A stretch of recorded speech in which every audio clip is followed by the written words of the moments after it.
donde todo era como natural.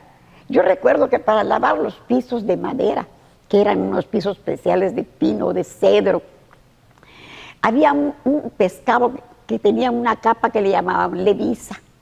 Y esa levisa se cortaba en pedazos y nos servía como estropajo, pudiéramos decir, pero las mesas donde nos sentábamos a comer quedaban tan impecables que podías decir que no necesitábamos manteles. Allá en esa mesa se sentaba uno a comer, dejaba la levisa, una cosa preciosa la madera. Los pisos de madera, tú tenías que tener unos escaloncitos para subir y caminar en los pisos de madera, pero impecablemente lisos, porque las amas de casa dejaban esos pisos de madera como mesas de comida. Y si no, te quitaban los zapatos a la entrada. Yo recuerdo cuando he visto películas de los chinos y de esos lugares donde dejan los zapatos a la entrada, me hace recordar mi niñez, me hace recordar el tiempo en que había que cuidar esos pisos porque también se tenían que lavar. Después, ya con la cercanía con Corozal, empezamos a traer los famosos linoleums que se ponían sobre los pisos de madera y podías decir que tenían estampas preciosas, vistas, como si fuesen mosaicos. Pero en ese entonces nuestra única cercanía era Corozal, porque no teníamos acceso a la República, no habían vías de comunicación. Yo recuerdo que tenía 13 años cuando por primera vez mi tío Fernando Vargas, que en paz descanse, era un intrépido de esos que le gustaba ser aventurero, y consiguió un camión que le prestó uno de sus amigos y nos fuimos de excursión de aquí a Mérida.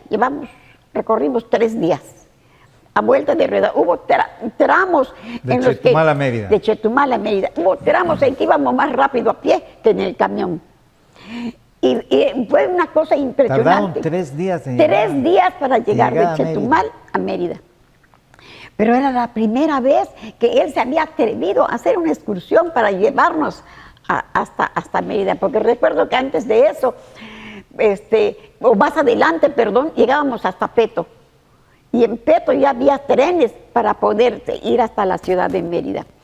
Pero los caminos no habían carreteras, los caminos eran para campesinos, para los que tiraban venado, para los que cazaban, eran estrechos, eran terracería.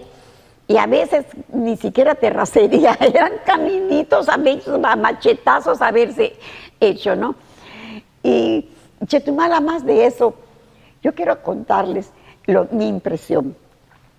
Chetumal fue mucho tiempo refugio de políticos retirados. Entonces, no fue Chetumal un grupo de campesinos que se fue formando, sino que había cierta calidad de educación en cuanto a toda esa gente que era como castigada para mandarla al exilio a Chetumal.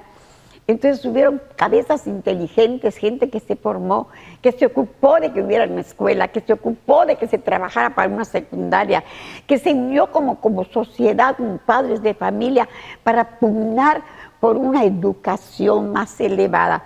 No era que nos hicimos a fuerza de machetazos y empezamos a vivir. No, había calidad en la educación, en el ambiente familiar.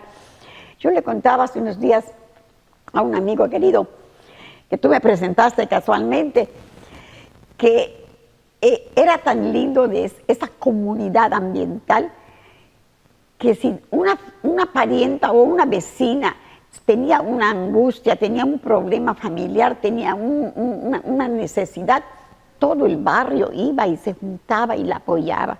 Que dormíamos con las puertas abiertas, con las ventanas eternamente abiertas, no había electricidad.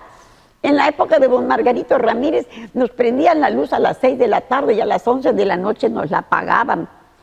Entonces no había refrigeradores, teníamos que conseguir unas, con láminas se hacían como una especie de donde se guardaba el hielo, donde se guardaba la comida, ¿no? Y realmente... Ya tenían una fábrica de hielo. Ya se podía conseguir hielo por marquetas.